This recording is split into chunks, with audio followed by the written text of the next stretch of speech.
केंद्रीय मंत्री नितीन गडकरी यांचे 6 मे रोजी अकोल्यात भव्य स्वागत।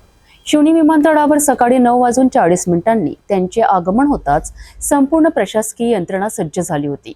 खासदार, आमदार, वरिष्ठ अधिकारी आणि कार्यकर्त्यांनी त्यांच्या स्वागतासाठी गर्दी केली होती। राष्ट्रीय महामार्ग प्राधिकरणाच्या कामकाजाचा आढावा घेण्यासाठी नितीन गडकरी यांचा हा दौरा अत्यंत महत्त्वाचा मानला जातोय। पाहूया सविस्तर रिपोर्ट। केंद्रीय भूतल परिवहन मंत्री नितीन गडकरी यांचे अकोल्याच्या शिवनी विमानतळावर आगमन झालेत। यावेळी प्रशासकीय पातळीवर मोठे स्वागत करण्यात आले। जिल्हाधिकारी अजित कुंभार, जिल्हा पोलीस अधीक्षक बच्चन सिंग आणि राष्ट्रीय महामार्ग प्राधिकरणाचे अधिकारी BS साळुंखे यांनी गडकरी यांचे औपचारिक स्वागत केलेत। या प्रसंगी आमदार रणधीर सावरकर, आमदार प्रकाश भारसाकडे आणि आमदार वसंत खंडेलवाल हे देखील उपस्थित होते।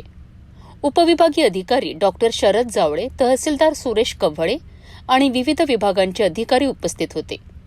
गडकरी यांचा हा दौरा राष्ट्रीय महामार्ग विकासाच्या दृष्टीने महत्त्वाचा मानला जात आहे। ते यावेळी विविध प्रकल्पांच्या कामांचा आढावा घेणार आहेत। यासाठी प्रशासनातर्फे संपूर्ण यंत्रणा सज्ज ठेवण्यात आली आहे। गडकरींच्या अकोला दौऱ्यामुळे जिल्ह्यातील रस्ते विकास, वाहतूक नियोजन आणि मोठ्या प्रकल्पांना चालना मिळण्याची शक्यता आहे। नितीन गडकरी यांचा अकोला दौरा म्हणजे केवळ एक औपचारिक भेट नव्हे, तर जिल्ह्याच्या विकासाला नवे वळण देणारा टप्पा आहे।